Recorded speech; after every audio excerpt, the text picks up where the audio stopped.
Hello everyone. So we completed the chapter which is income under the head salary under section 15, 16 and 17, and from now and onwards I'm going to start a series of the revision of salary. Okay, in this chapter we will revise the allowances, the perquisites and the retirement benefits. It means the core concepts of the salary. Okay, let's start the house rent allowance 1013A. Okay, so it means firstly I have to tell you that what is the difference between allowance and the perquisites. If the your employer provide you, if your employer provide you the directly facility, we call it perquisite. If your employer provide you the money instead of benefit to getting the facilities, like if you need a house, if you need a residential house and your employer provide you directly house, we call it the perquisite. And if the employer provide the how employer provide money to buy the house, it means if I am an employer and you are my employee and I give you the 10,000 rupees per month, and say to you and I tell you that to acquire your own house, take your own house on rent, and I will pay for that. It means we call it allowance. And when I tell you that I have my own house, let's come and stay in that, we call it the perquisites. Okay, that's a core difference. If the employer provide you the house rent allowance, it means employer paying you 10,000 or any amount per month. Employer is not giving you house, instead employer giving you a house, and you can, with this money you can acquire that house. Okay, and now the question arises, how much amount is taxable and how much amount is exempt. So these are the provision as per income tax as per section 1013A. These are the provision. As per these provision, there are three conditions, and least of the following amount is exempt and rest is taxable. And what are the condition? That first condition is actual HRA. Second is rent paid minus 10% of the salary. First condition is actual HRA. Second is rent paid minus 10% of the salary. And the third condition, if you are residing in the metro city, then your 50% of the salary. And if you are not residing in the metro city or in the rest of the country, then 40% of the salary.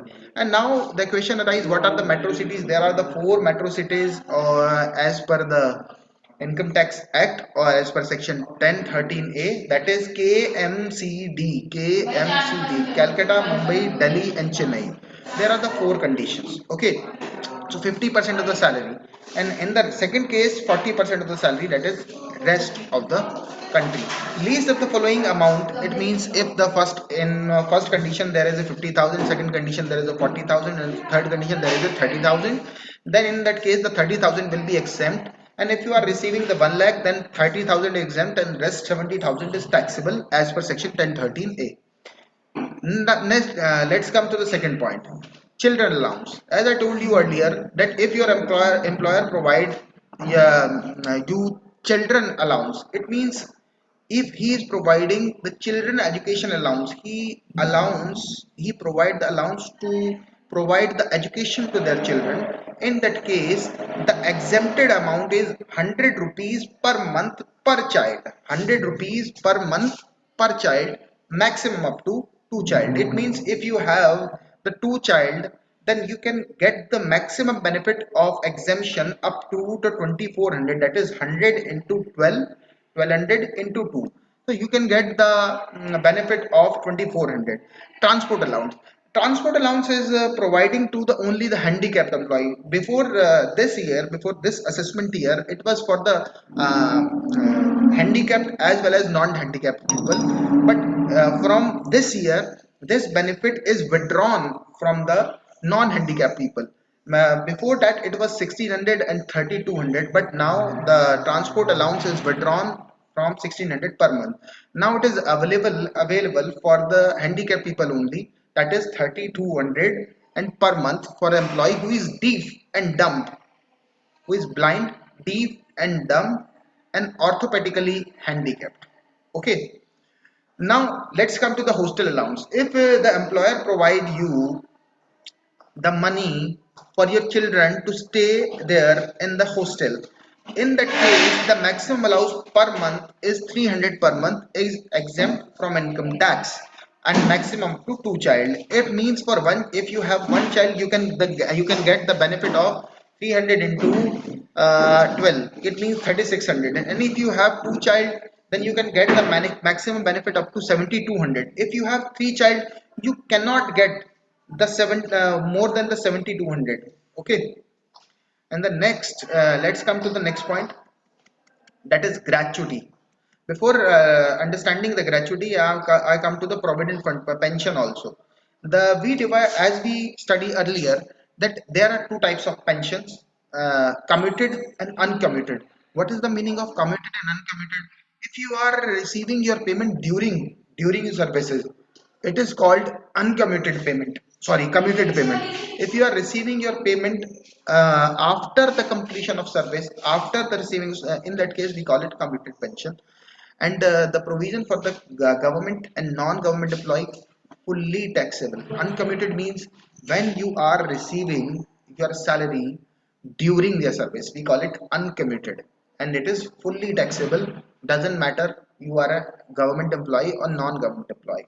Uncommitted pension means when you are receiving your when you are receiving the pension after the service. In that case, the fully exempt under section 1010A. Okay, if you are a employee of central government, local government, state government, it means for government employee it is fully exempt. Okay, and other employee, there is a provision. What if employee is in receipt of gratuity, then the provision is different. If the provision is not receiving the if the employee is not receiving the gratuity, then provision is different. What are the provision? The exempted amount is one third of the commuted pension received divided by commission percentage and into 100. This is the basic formula you have to learn. Okay, and if you are not receiving the gratuity, then instead of one third you will get the one half benefit. Okay, now let's come to the leave salary. It means if you are a loyal employee to the organization and not taking any benefit of you are not taking leave from the organization and working very hard for the organization, in that case the employer provide you the leave salary. And for leave salary, the taxable provisions are as follows. If you receive the leave salary after retirement, in that case the government and non-government is fully taxable. If you receive during the service, it is fully taxable. When you receive after retirement for government employees, it is fully exempt, and for non-government employee there is a provision. And what is the provision? Then least of the same least of the following is exempt. And what is the least of the following? The first condition is 3 lakh, and second condition is actual leave salary, and third condition is cash equivalent of leave standing at the credit of employee. Okay, based on the average salary of last 10 months and maximum 30 days for every year of service, and 10 months salary based on the average salary of last 10 months. Okay, this is the basic provision.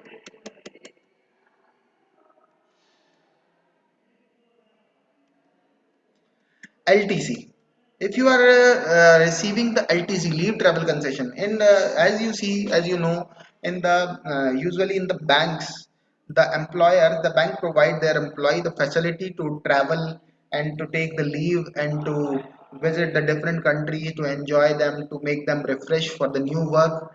They provide the facility, and for travel they provide the concession or completely exemption.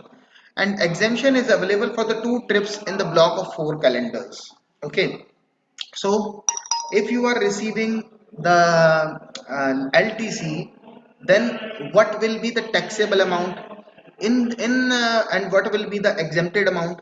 And in case of if you are traveling through air, then economy class by shorter route is exempt.